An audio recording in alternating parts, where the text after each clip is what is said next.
Hello, good afternoon, and welcome back to our Candid Conversations, which is our conversation that's held or facilitated by the Jamaica Chamber of Commerce and Action Coach Jamaica. So I'm one of your co-hosts, Arlene Martin from Action Coach, and our other co-host is Neita, who is second vice Yeah. president at the Jamaica Chamber of Commerce. So we're resuming after a short break post-elections and coming back to you and just as a reminder to you what this is all about. And one of the things that's always good coming out of, let me say, situations, not necessarily crises, is that there is greater collaboration. And with the Jamaica Chamber of Commerce being the voice of business in Jamaica and Action Coach Jamaica really facilitating growth of business owners for Jamaica Abundance, one of the things that we thought that we would do is lean on the voice of Jamaica, the Jamaica Chamber of Commerce, as we have conversations with business leaders, with business owners in Jamaica about how they've been responding to COVID. However, as we move forward, we're not going to be focused so much on the survival and how we've responded, but how is it that we move forward with resilience, rebuilding the economy? So the language has really changed, and so it's a good time to be resuming and having this conversation as we speak to our business leaders.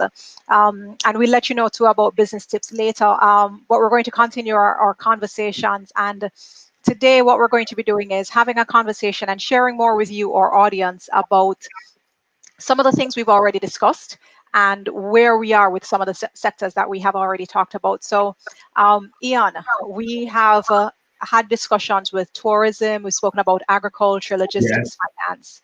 And since our conversations, and our conversations started fairly early, we weren't at community spread. We hadn't yet seen some indices and some quarterly reports by the PIOJ. So give us a sense from Jamaica Chamber of Commerce and even just your own professional interaction on where you see things now at this stage of the pandemic in terms of where we are in Jamaica and how the economy is responding post-election. Just give us for a few minutes your thoughts on where we are. Thank you, Arlene. And as usual, it's a real pleasure to be participating in this partnership. Jamaica Chamber of Commerce, we're the voice, but if we're not interacting with organizations like Action Coach, and which has provided us with this channel, then the voice will be silenced. So we're very happy for this opportunity. It seems like it was a long time ago since we started out, and it seems like such a long time since we had a total lockdown in businesses and schools. And it almost feels as if life has moved on in a kind of way that in order to prevent this COVID fatigue, we have found new ways of maneuvering. And in the period between the time we started and now, so much has happened, Yes. And so it's good for us to take a little time now to recap and look at some of the developments that have taken place. So if we start in a broad way, from a macroeconomic standpoint, we have moved from a situation of uncertainty and almost panic to one in which we are now trying to figure out how to deal with this new economic environment. So if we look at, for example, exchange rates, let's start with exchange rates. Exchange rates at one time, I think in late August, we saw the exchange rate like going through the roof. We're buying currency at 151, US dollar at 151. That's true. And businesses really went into a panic, and that led to us really trying to buy up. I remember our company saying, should we be buying up now? Because what is happening? Is this going to 200? And I think that the central bank has done a very good job in intervening. I think what they did was they started to take some of the demand and fulfilling the demand directly themselves, I think like JPS and so on. And that took a lot of the pressure off the foreign exchange. The shortfall then in foreign exchange. The overhang was about 800 million to about 1.2 billion, somewhere Okay. in that region of unfilled demand. Now, it's hard to tell how much of that was real, genuine demand, because in that same period, the imports fell by about 30%. So that Okay. take a lot of the demand off. Hmm. And normally in a country when imports are going down, you would say, oh, that's a good thing, because I mean, we are import substituting. We weren't import substituting because our exports fell by a similar figure. Hmm. But since imports is larger than exports, the net effect could turn out to be positive. But the downside to that is that a lot of our imports go into providing raw material Yes. for manufacturing and Hmm. so on to go. So the combination of the slowdown in imports and the intervention of the central bank, Hmm. the dollar can now be purchased, I think, somewhere in the region 141 to 143. Just about, yes. Hmm. So I think that is a sign of some sort of stability and predictability, which is good for business. So on the Okay. foreign exchange side, but then Arlene, you have to also, and we will touch on that in the future. I mean, the Yeah, future because I think I have flows, a related question to you, but yeah, please continue. Hmm. yeah, but the related flows, we have to have a discussion around what the Yes. future flows likely to be. Hmm. So let's go to exchange in interest rates. The Yes. central bank has been able to keep interest rates Hmm. down. Things at a Hmm. 0.5% now, which is good. Hmm. It Hmm. means that the overnight lending rate to banks would be in that region. And we're managing, the central bank is managing inflation, which would, Okay. it's projected to be anywhere between 4.1 and 4.6%. Hmm. That again is good for businesses. We like to have that level of predictability in Hmm. business around, what is the cost of payroll going to be like, and all our input materials and so on. So that again is another area where we're seeing, even in the turmoil of COVID, we're seeing a level of stability, and then it comes to growth. The growth in the GDP, of course, that is a problem, because in one quarter we saw 18% Yes. reduction in GDP. That's a That huge, was the quarter ending in June, correct? in June. From That's the huge, PIOJ report, right? right? Now, what that says to you is that your economy is shrinking. Hmm. But the upside of this is that the forecast for the fiscal year is 8 to 10%. And Hmm. that says to me that on an average, if you did 18 in one quarter, then you have to balance it out. And Hmm. so, evidently, from a starting standpoint, the outlook for the next quarter, it should be good. You know, Not Okay. sure where that is coming from, but when Hmm. you hear even the minister of tourism, Honorable Edmund Bartlett has been, being upbeat. Well, he's usually upbeat about about his sector. But we can go into a discussion about where we think Yes. the growth or the slowdown in decline will come from to end up at 10%. Okay. You know, Yes. And when we look at that, a lot of that in terms of those sectors, so it had split it for both goods and services, and we knew the sectors with the biggest impact. So on the services side, we had hotels and restaurants. On the goods side, mining was where we had the biggest decline. yeah, However, things weren't so bad when you looked at agriculture, manufacturing, a number of these areas, which would have also been impacted by, I would say, some of the factors that you spoke about when you talked about inflation as well as the exchange rate.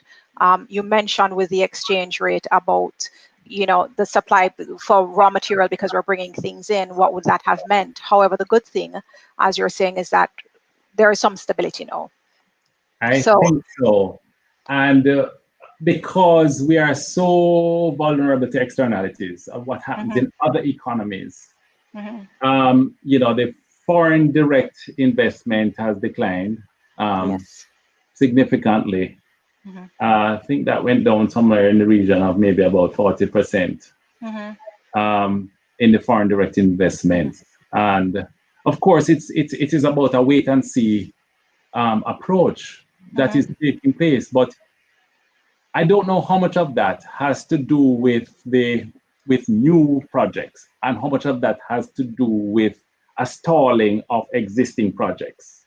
You know what I mean? If we Right. have projects in the pipeline that people are saying, right now, I'm not going to finish these projects, like some additional rooms that we're supposed to be getting Yes. in tourism and so on. Is it a case where, you know, they're saying, I'm going to hold off? That means those flows will be delayed and not necessarily denied. Right. And therefore, or how much of it represents, you know, what would normally be new investments where people are saying, I'm not going to be bothered with that anymore. So we have to do a little bit of drilling down to find out about those capital flows Yes. that we are You know, expecting. it's interesting that you mentioned the foreign direct investment. And by the way, just for persons listening, there is a chat feature, and we do want to hear from you in terms of what are some of the things that you want to hear about from us, whether specific sectors or particular cross-cutting issues, such as the economy, where we speak about foreign exchange, inflation, and things like that. So back to your last comment there on foreign direct investment. The recovery for FDI might be a little longer. We're in a global pandemic. And so we're recipients of the foreign direct investment. And it's not what's happening with us only that's impacting that, but also what's happening with all these other economies. And so, how important is it for our recovery for us to focus on our domestic sectors? So that's one part of the question for you. And when we're now thinking of maybe revising our foreign direct investment strategy, and I remember that JAMPRO did a workshop just maybe 2 months ago, I'm not sure, but just looking at what are the areas of focus now is the country may have to look at new sectors. So where projects might have been delayed or shifted, things are really looking different in different sectors. So if it were heavily tourism, are there new areas that we have to look at for that FDI? So two parts of that for you, Ian, is balancing the growth and recovery from our own domestic sectors and domestic investment, and then maybe where we need to look for that FDI. What do you think? Well, our major trading partner and investment partner would be the United States. United States suffered on an annualized basis a 32% decline in their GDP last quarter. The United States is in the throes of a severe pandemic, and they're facing an election. And there is no clear path to recovery. And therefore, we cannot really hang our fortunes on what America will be doing in terms of us receiving foreign direct investment. United States is going to try to fix their economy first before looking outwards. So it makes your question very relevant, which is, what can we do in terms of our local investments? I want to share with you and our viewers, Arlene, a survey, and this will help us to see the particular outlook of the business community, in particular the Jamaica Manufacturers and Export Association. So they did an impact survey April 28th to May 22nd. That now, any statistic that's more than 2 months old in this environment is considered old, but I mean, it's what we have to rely on, and it's a strong indication of how people feel. So it said that some 59% of businesses were considering temporary or permanent closure. That will have a significant impact on investments, because if 40% of businesses are closed, even half of them, even 20% of them close, because you have to look at it from a standpoint, you have to kind of filter out the emotional part of that. There are a lot of people who feel, oh, my business is going to close. And then, they get through that period and they say, no, we can do this and we can come back. So even if 20% of businesses close, that is going to have an impact on investments. Locally, the 57% received new business opportunities from this pandemic. That's 57% good. receive new business opportunities. So that's a counter to it. That is what tells me now. That's what gives us this hope and this optimism that people are changing the way they do business and there are opportunities. 57% of businesses. 22% started producing new items. That Wow. that sort of tells you the flexibility, the level of Hmm. nimbleness, the how quickly we can retool and get up to speed. That's good news. 22% started Very. producing new items. 51% temporarily reduced staff. 14% laying off between 20 to 50% of staff. Hmm. Now they're probably doing more with less, Yes. which Hmm. which actually speaks to efficiency. So what this tells us though is that the Jamaican businessman is resilient and robust in terms of looking for new opportunities, and Hmm. that is why we are not feeling the significant fallout Hmm. in businesses that people had anticipated. Now, in order for investments to take Hmm. place, there must be access to capital, and I think that's something that we have had a few interviews on, Arlene, on Yes. on on that, and I don't know if you want to expand on that because that is Right. going to be now the fuel for driving these ambitions to take on of this 57% which has new business opportunities. Okay. So it's interesting that you asked that, and you mentioned the survey done by the Jamaica Manufacturers and Exporters Association. However, the Jamaica Chamber of Commerce, your conference board always does quarterly. You have your consumer and business confidence indices. And there Yeah. was one survey that you had done for the same quarter, well, roughly, but the quarter ending in June. And in that one, 52% of the firms in the April to June period had implemented layoffs, reduced staff, Right. etc. Some of them up to Yeah. 57%. Yeah. Now, interestingly, with that, so when you spoke about the JMEA survey, you mentioned the negative, you mentioned the positive, and Yeah. you mentioned that 57% of them got new business opportunities, 22% of them introduced new products or services. Now, when you look at the workforce displacement, if that's what you want to say in terms of the impact of the layoff, maybe even salary cuts, etc. Interestingly, from the survey from the Jamaica Chamber of Commerce is that quite a number of the persons who responded. So when they spoke to the workforce now in terms of what next for you, a significant number of those persons said that they were going to be looking to start their own businesses rather than looking for a job. Some Absolutely. of them had indicated that they would be using their own savings, going to family members, and some of them said that they would approach financial institutions. So I was going to be coming to you about that in terms of, so you speak about the importance of needing this base of businesses in order to attract investment. However, for these businesses to continue, it comes back to financial institutions and the support that is there and the support that is going to be needed. So as you mentioned, we had spoken to, three financial institutions. So on the private sector side, we spoke to First Global and we found out about how they were responding, some of the programs. And so this is now how we are reminding our audience, people watching, people listening, about what's out there and available. So they spoke about programs that are targeting particular sectors for new ventures.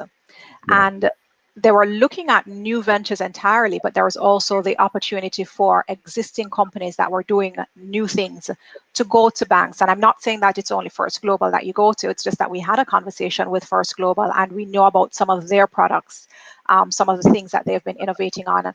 And very importantly, and this is probably now for those people who are starting smaller enterprises, that labor force in terms of the displacement, we also spoke to the Development Bank of Jamaica. And in that conversation, the development bank was just announcing a new program, which is boosting innovation, growth and entrepreneurship ecosystems. I call it Biggie. And within that, there's an innovation grant, there's a seed grant, and they continue to execute on the voucher for technical assistance so that people can get technical support. So what has happened is that from those conversations that we've had, and I think we'll continue to have those conversations with the financial institutions, they have seen the same things that you are talking about. And they are responding to the opportunities that are out there to finance not only new ventures, but new ventures within companies. And so they're responding to that. So whereas the DBJ product and some of the products that I mentioned for First Global are for new ventures entirely, you also had the Exim Bank. And people tend to think that the Exim is once you're trading, you have to be exporting. However, they have other programs as well. And a couple of the things that they shared with us was they spoke about the tourism COVID grant. And interestingly, that deadline, it would have ended in September. They actually extended that to the end of October. So again, just sharing some information for persons out there. And another thing that's actually very good right now, as you know, we haven't touched specifically on the cash flow challenges that firms have, but we're aware of it. Exim is aware of it. And so what Exim has as well is, it's called Exim Express, I believe. And what they're looking at is COVID receivables financing. So Exim usually does receivables financing, and they've looked at something in light of what's happening there. So the positive thing, as you're saying, is that the financial institutions are responding to the needs that are now emerging, and the needs of the companies based on the opportunities that they're responding to. However, what you've shared in the reports that you've indicated and from the Chamber's own survey is that businesses and individuals are responding to the opportunities out there. So I think that's very good. And I want to just use this opportunity to put in a plug for the JCC Business and Consumer Indices release for the third quarter. Yes. That's going to be coming up on Tuesday, October 20th at 9 a.m. to 11. And it will be via Zoom. And this, of course, is sponsored by National Commercial Bank, one of our business partners and members. And it is going to be, well, just to go back to the second quarter results. You know, the second quarter results just coming straight out of COVID. And in that one, you know, it showed that 68% of the businesses experienced revenue losses. And that's a high percent. Yeah, for those who had to lay off staff, on an average, it was by about 57%. Only 49% of those businesses were optimistic that they will survive. And 78% of the businesses anticipated recovery in Jamaica's economy between 1 to 3 years. So again, it paints a very dire picture, but it also provides a level of hope and optimism to a certain extent. For the first time in about 20 quarters, we had a decline in the consumer index and the consumer confidence index, and also the business confidence index. But that was not really surprising, you know. It was taken at a time when, you know, you're in the middle of a pandemic. So we are looking forward to the next survey that will be presented on October 20 to see now how businesses feel about the future, and especially given, you know, we're in a post-election period, and we are getting a better handle on what the virus management looks like. We're into a second wave and maybe a third coming up, and so on. So we're very interested. But Arlene, I want to just go back to the financial discussion that we just had about financing, because it's critical, and that is why we had so many institutions coming in to talk to us over the past few months, you know, because we know that it's the engine of growth. You must have capital to Yes. grow. And some between 50 and 60% of the GDP is accounted for by micro, small, and medium enterprises. And so these are the companies that are most in need of financing. And I think we are blessed to have a financial sector that is far more robust now Yes. than it was in the 90s, for example. And, you know, it is, I mean, we've learned so many of our lessons, and now we have deposited insurance, and we have all kinds of measures in place to you know, keep confidence high among depositors and business people. But we've seen where banks during this period are they're obviously concerned about the level of, you know, bad loans, good Hmm. loans going bad, good customers going not Hmm. so good, because obviously if a business is under pressure and you can't meet your loan payments, that's going to be a problem for you. Yes. And so banks are now very cautious. I know interest rates have gone up, and it has gone up because they have had to try to cover some of their exposure to Hmm. doubtful debts, doubtful loans, and therefore, you know, that makes it a little bit more difficult to access capital through the traditional route. So that when an Exim Bank or a DBJ comes along, that does provide a real relief to Hmm. this, especially the small businesses. But we still have to we still have to be thankful that our banks are taking measures to protect their Yes. survival. I mean, because we don't want to have a problem in our banking system, Yeah. And because you know, that speaks to the core of the economy. right. You talk about finance and the access to finance, and we probably will have to have the DBJ return and this time talk about the venture side of Yeah, things. The program that I just mentioned, there is grant funding associated with that. However, they do have a venture capital arm, so maybe we'll have to get them and other persons talking about that.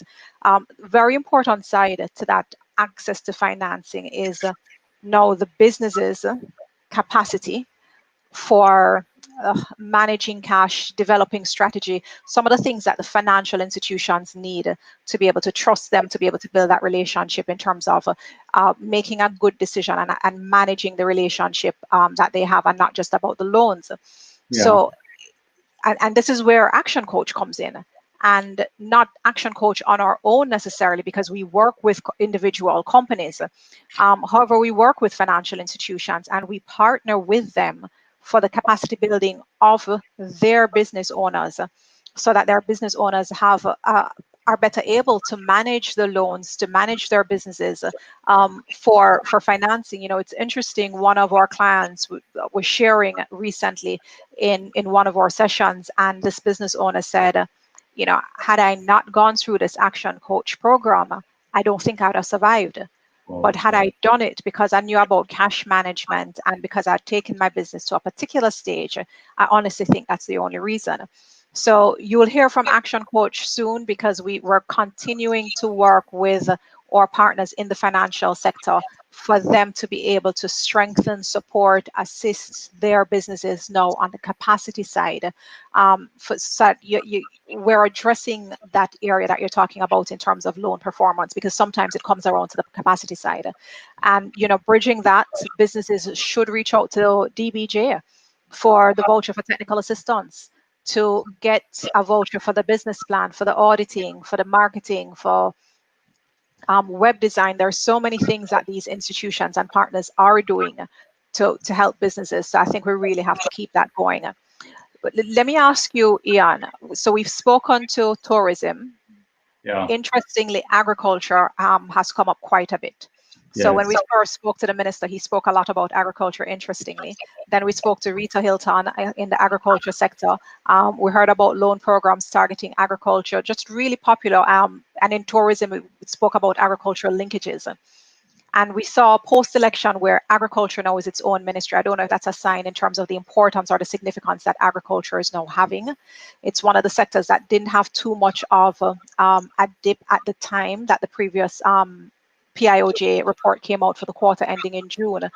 But touch on a little bit on some specific sectors. Tourism, we've spoken about tourism, agriculture, and just any other sector. What are some thoughts that you have there? And I do believe too that you're we'll hear more from the chamber and tourism. You're scheduled to have a conversation soon. Yes. So looking forward to getting that update through the chamber and tourism in terms of what's happening there. But for now, give us some thoughts on tourism, agriculture, some of our important sectors.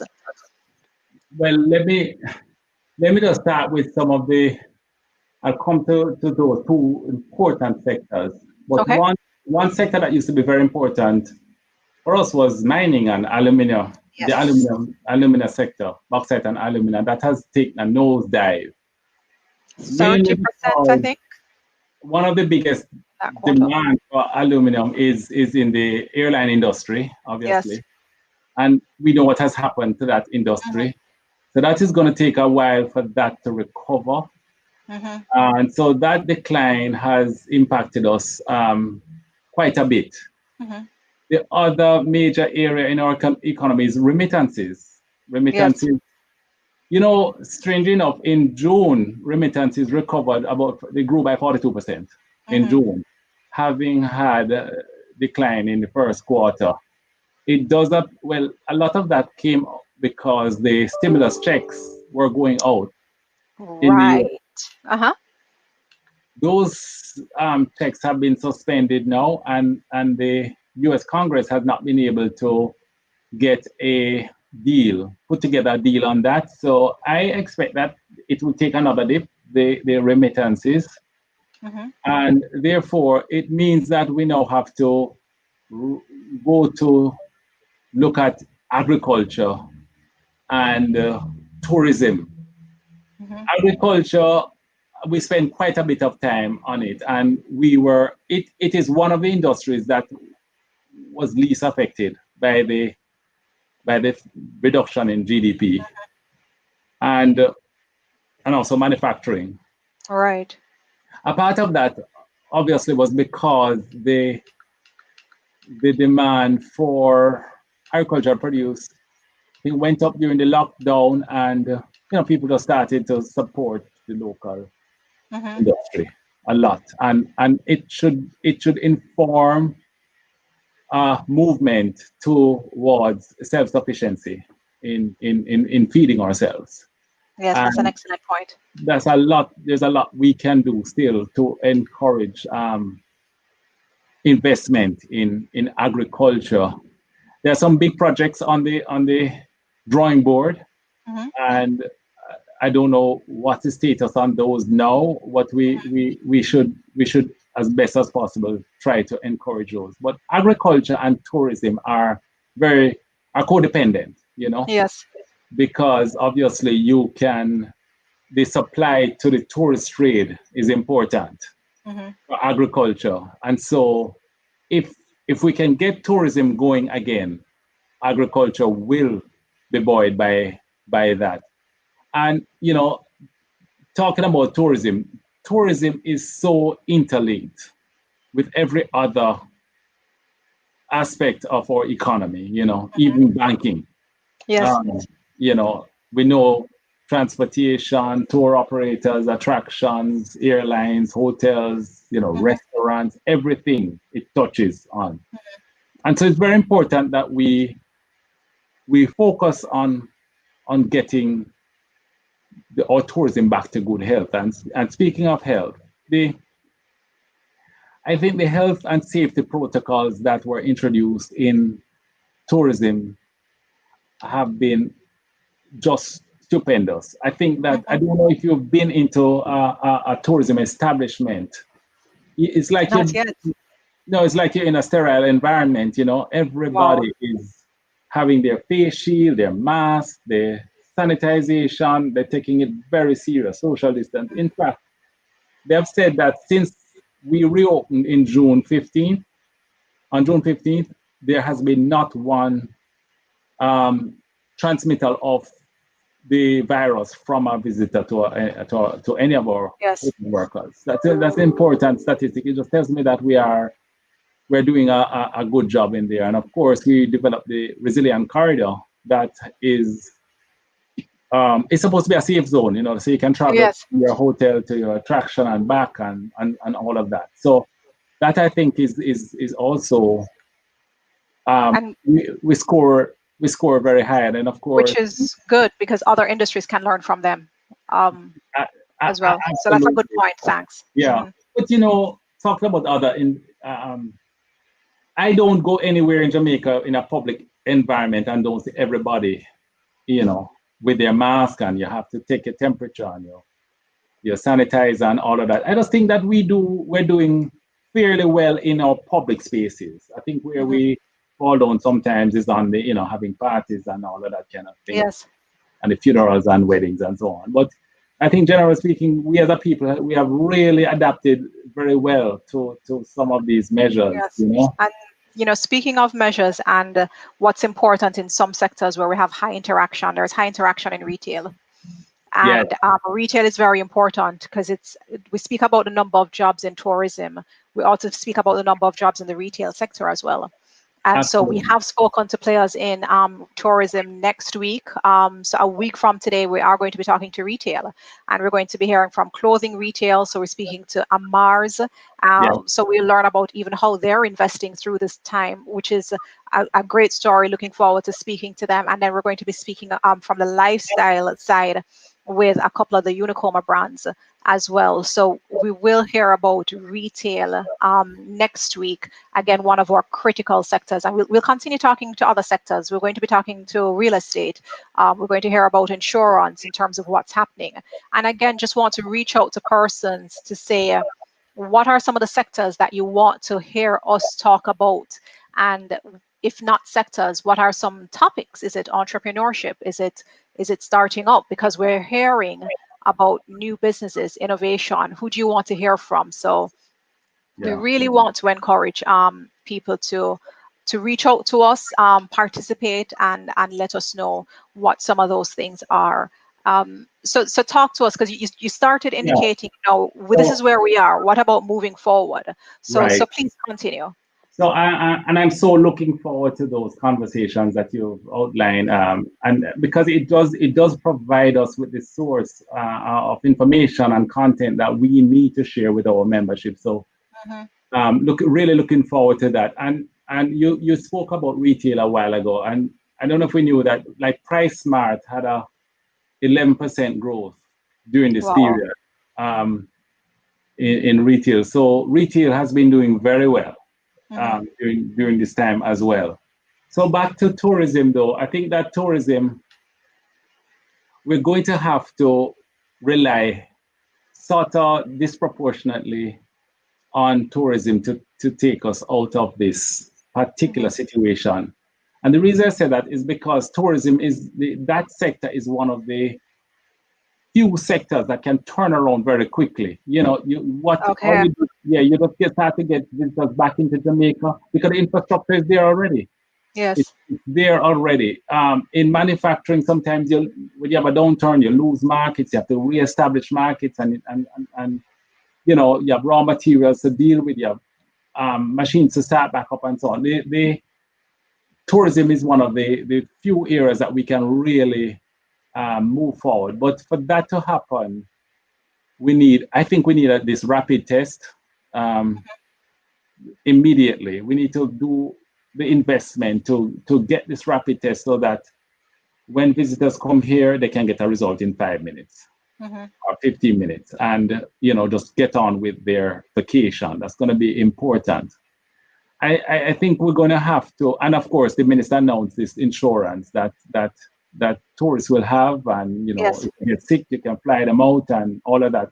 That's good. That what that does, it gives you that level of safety and assurance. When you visit Jamaica, you say, well, if anything happens to me, you know, I have this insurance, and this is what it I think that's a brilliant move.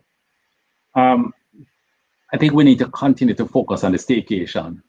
I think that Yes. we must not let the Jamaican public feel as if they're being used.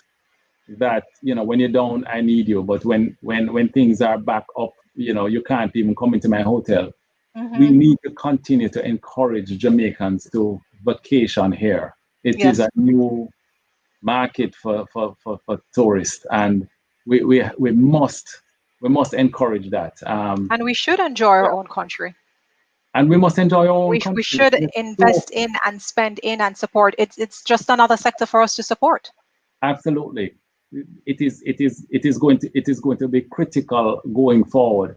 And then, of course, we need to really move on our community tourism.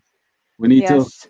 we need to we need to take this as a signal. We need to move away from this all-inclusive Hmm. concept. No, I'm not saying build on it. Keep Yes. it, but build on it. We need to Hmm. develop the community tourism, because of our culture is so rich, and we need to get people into the communities Yeah. and the It's like homestays. right. It's like a new arm of linkages, but it's more Yeah, about the experiences. It's more about the culture, and so these entities can connect into those sectors. When you spoke about tourism, one of the distinctions that you made with tourism and manufacturing is the ease of reopening, of getting started. A number of things have to be done with respect to manufacturing. Interesting, because even if you think about like garment manufacturing, something I'm a little familiar with is yeah, we have to think about now the placement of workers, and you yeah. have to think about go back to a cottage industry, etc. So let us, if you think about it, then when we're thinking of sectors, and this is not a necessarily, and sometimes people move away from this, cherry picking and having your favorite sectors and want to favor, but we have to be realistic as we are rebuilding the economy. And we look at things like pace of getting things started, level of investment, skill, knowledge, what is out there, because we spoke about the displacement of workers because you had layoffs. So there's a labor pool out there. Are they available for IT? Are they available for the creative industries? What sectors are they available for, and where we could quickly invest in some areas? So that's another sector that we have coming up, by the way. We're going to be talking to some people in information technology on in terms of as an industry, and then how it is as an underlying support. So we are going to be talking about e-commerce because people have gone into that area. So Ian, is the Jamaica Chamber of Commerce a part of that conversation about new sectors, or are you still focused um, on the existing ones and the resilience of our existing sectors? We don't have an active program at the moment for identifying and promoting new sectors, but we're looking within the existing sector. The BPO sector is one that we're giving some attention to, because there is a tremendous opportunity there for going up the value chain, Yes. um, providing more back back office operations, Hmm. increasing the earning powers of those individuals, employees in that sector. And Hmm. it's another sector that you can True. ramp up fairly quickly. Yes. And so that's another area in which we're looking. And I think we should have a conversation with the players in that industry, because there's a lot of controversy. It was one of the first sectors that Yes. created a spread in the virus, Right. and we need to give them an opportunity to clear their names and to actually Yeah. tell us about what they're doing. Because I'm telling you, they have a fantastic program for expansion and increasing improving the value chain. So, a quick question for you, Ian. Could you remind us, in your substantive capacity, your full-time role is with which company? If you could kindly remind Yes, us. I'm with Yeah. you. All right. Media So Group. I just hope everybody else knows that. And Yes, I asked that because, as we were talking about technology, and we were talking about e-commerce, and I said, oh, let me shoot a question to you, Ian, because one of the things now that people have to differentiate themselves is something as simple as marketing. And when you talk about the shift to digital, for some time now, Yellow has been moving from, the physical phone book. Someone saw me pull one out the other day and said, oh gosh, what was the comment from this person? It's Well, that's a classic, or there's something like that. But I know that most of your work now is online. It is digital, and there's a lot of that kind of sophisticated thing in terms of listings, ratings, linking into Google search, so that there's so much more that you're offering. So that's a little bit in terms of technology. Have you had to do any further shifts? Have you had to respond at all to this to be more relevant, to be more of greater service to your clients, to your customers? So, A Yellow perspective. like all other industries, especially in banking, you notice that banks are pushing their customers out of the banking hall to online. Flow has seen a 47% increase in the demand for broadband since COVID. What that tells you is that people are going online. And we are facilitators of commerce, in Yellow Media Group, and we could for another time have a complete discussion on that. But seriously, we have had strong demand for e-commerce websites. That's the biggest area of growth, because people want to now be able to, we're moving into almost a touchless society where we're using apps to interact with our customers and our businesses. We're using e-commerce to settle our payments. People are not walking into establishments. And so these are two of the areas that we're seeing growth in, where people want to develop apps to be able to interact and to be able to substitute for some of their customer contact.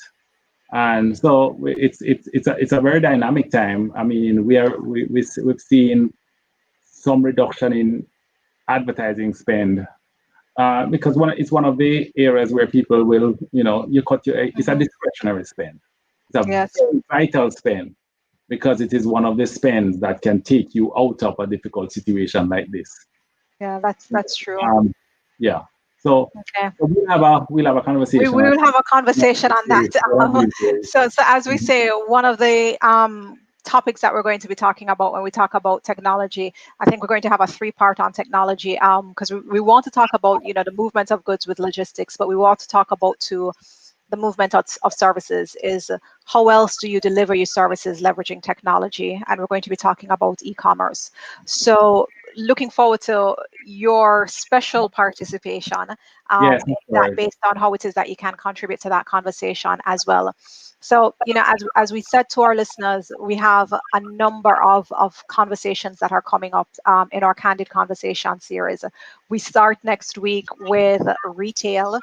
So you'd love to hear about what's happening in retail and some of the things that these people would like to share with us. So it's great for business owners, business leaders to hear about what's happening, how they can tap into that. We're going to be talking about real estate, insurance, security, so many things. And we definitely are going to continue with finance, because that continues to be very important and very relevant. So we encourage you to come back every Thursday at 1 o'clock here for Candid Conversations. Every Tuesday we have business tips, also at 1 p.m. And outside of that, just to share with you, to remind you that listen out, the Jamaica Chamber of Commerce is going to be sharing for the previous quarter the business and consumer confidence indices, and that's going to be on October 20, Tuesday, October 20. Ian, so listen out for that. And even for us at ActionCOACH, connect with us. We have programs that are coming up, some exciting programs that are going to be launched for 2021, but we still have programs for this last quarter of the year, including a workshop also that week in October, and we're focused on time and productivity. So you talk about the efficiencies that people have gained in terms of productivity. So, connect with us so that you could learn about how to be more productive at this time when you're working from home. So Ian, thank you for another great conversation. Really looking forward. It's always a pleasure, and I just want to leave on a little note because Yes. as business people, we are here to support Jamaica, Yes. and we're here to help Jamaica to grow and become prosperous. There is Absolutely. a dire need right now where the government is behind, significantly behind on its tax revenues, and we know why. GCT is down, Hmm. business is down. It is going to affect all of us. So anything that and in addition to that, they have had to spend an extra $17 billion just to deal with issues like COVID and so on. Hmm. So whatever we can do at the micro level, at the business level, to grow our businesses, to become more Yes. efficient, to take advantage of the opportunities that we know are out there, it is to that extent that we will help the government to fill this gap and to return to a period of growth that Hmm. that will make all of us, want to live and Hmm. raise our children and all of that in Yeah. Jamaica. Yeah. All right. Thanks a lot, Arlene. Thank you all. Thank you. Thank you, everyone. Another great session, and we will see you next week. Take care. Okay. Bye.